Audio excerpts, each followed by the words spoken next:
Hey viewers, welcome to another episode of Plants vs Zombies. Don't forget to like the video if you like it, or dislike it if you dislike it. But, well, just leave me some comment on whether you like these or not. Anyway, we're doing the night levels, and after the day levels, which were relatively easy, these are a little bit harder because there is no sun. Oh, by the way, this is the second time I'm recording this, and since this video is an hour long, I've already wasted a lot of time on this. But I'm going to try to be as informative as I can.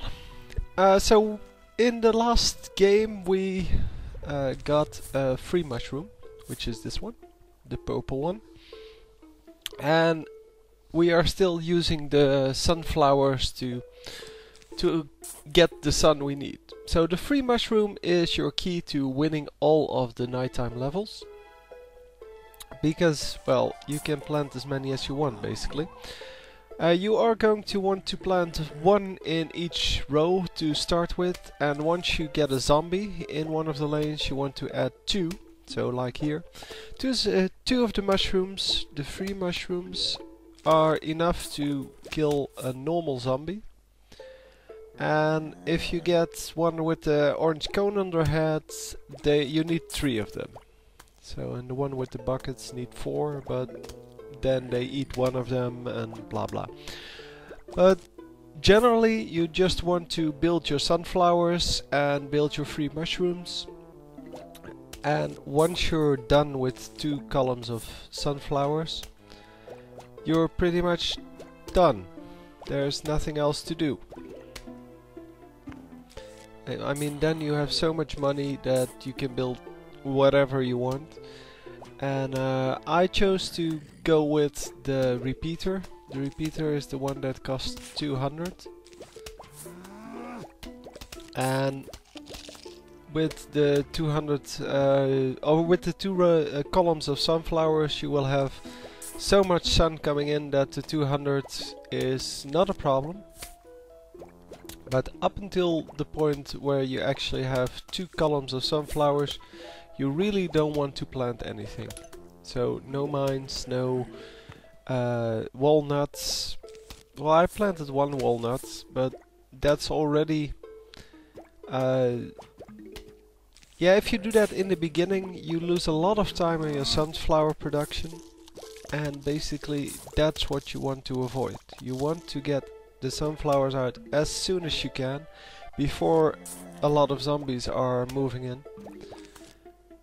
And I only used the walnuts to block off the guy with the newspaper, because otherwise he's going to eat all of the mushrooms, which still is the problem because they're free.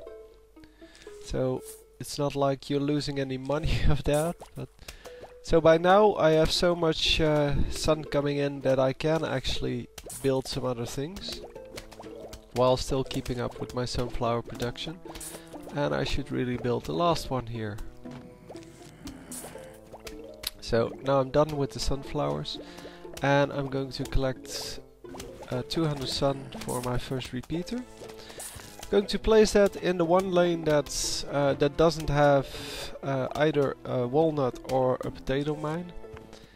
And once I'm done with that, yeah, I can just collect more sun to get out the next repeater. But in this level, of course, since it's the first nighttime level, I'm not going to be able to complete the whole field. So complete all of the repeaters. But still, the tactic is obvious, I think. You just build the free mushrooms, you build your sunflowers as soon as possible, and once you're done, yeah, there's really nothing left to do but just wait until everything dies. So, we get an alternative for the sunflower, which I personally don't use. If you like it, sure, use it. It probably gives you more sun than the sunflowers, but I just don't like them. So as you saw, or may have seen, I picked up a few coins in the last level, and Crazy Dave just said that if I pick up $750 worth of coins, I can buy something from him. And I'll leave it to, well, I'll leave it as a surprise for now, what I'm going to get from him. So again, going with the sunflowers, the free mushrooms, the walnuts, the repeater, and then just, yeah, the mine can be used as early game defense, but you really don't need it since you have the free mushrooms. And then the cherry bomb, because I like to have one, yeah, let's call it a reset button. Because with the one reset button, you don't have to worry about anything. I placed a mine here, which is stupid, because now I cannot plant a sunflower with my second sun, and I have to wait for another one. And especially in the beginning, when you have only one sunflower, it takes a long time for the next sun to appear. So don't do that. Just go with the easy build, which is only sunflowers and nothing else. So I'll still win the level, of course, but yeah, it's just it makes you yeah, well, it makes you get so far behind on everything that you really don't want that. So now I have two free mushrooms in each of the lanes, and I have 3 sunflowers by now. Should have 4 or 5 already. 4 probably. But yeah. So I made a mistake there, don't make that mistake. So I was really wondering what people think about this game. It is a very simple game. There's not a lot of tactic involved. Yeah, it's generally just to have some fun, and yeah, it's pretty easy.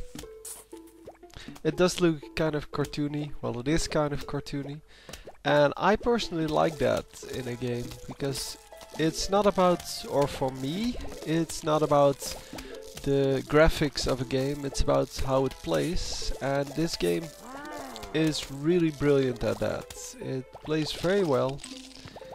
It has a very easy, yeah, well, GUI, I would say. It's really easy to learn how to play it. It's fairly easy to master it, because there's not a lot of tactic involved, and it's just one of those feel-good games that when you play it, you know you'll win, and it's kind of like Unreal Tournament, which I've been playing some of in a previous video. Which is also one of those games where you know you're going to win, and yeah, unless you set the level to really high on the computer, but I don't like that. I like to keep it simple for myself, and keep it a little bit easier than, well, so that I don't have to worry about losing. I don't like to lose when I'm playing games for fun. And that's the design behind this game. It's almost impossible to lose. And some people don't like that. Some people really want to have all of their games being very, very hard to win. And yeah, if that's the case, don't get this game. But if you like to have some fun, just random game, just playing a random game, this is a good game for that. Because it's relaxing. The cartooniness is kind of funny, and it is real fun to play, especially if you try out different tactics. Because there are a lot of tactics you can try to make it more fun. So trying to win with just sunflowers and chompers, for example. That's one of the achievements you can get in the iPhone version, I think. Yeah, I'm not sure what the phone is called, but this game was originally made for a telephone, or modified to be on a telephone, and they added some achievements to that. And one of the achievements is to do these stupid things. So, for example, only winning with sunflowers and pea shooters. And yeah, it's kind of fun to do that. To do these different strategies and to see whether you can win a level with only mines, for example, or mines and something else, because the mine doesn't recharge quickly enough. So, for example, only sunflowers, and then what are they called? Well, the mines, the cherry bombs, the doom shrooms, which we will see later. It's kind of like the cherry bomb. It blows up a whole lot of things, and then maybe, yeah, well, without any plants that shoot, basically. So only exploding plants. You have the hypno shroom or whatever it's called. You may even use the walnuts, I guess, but the walnuts make it a lot easier. Yeah, it's all about having fun with a game that's not too difficult. Yeah, this is not a serious game by any means, but it doesn't look like a serious game, so I guess that's kind of obvious.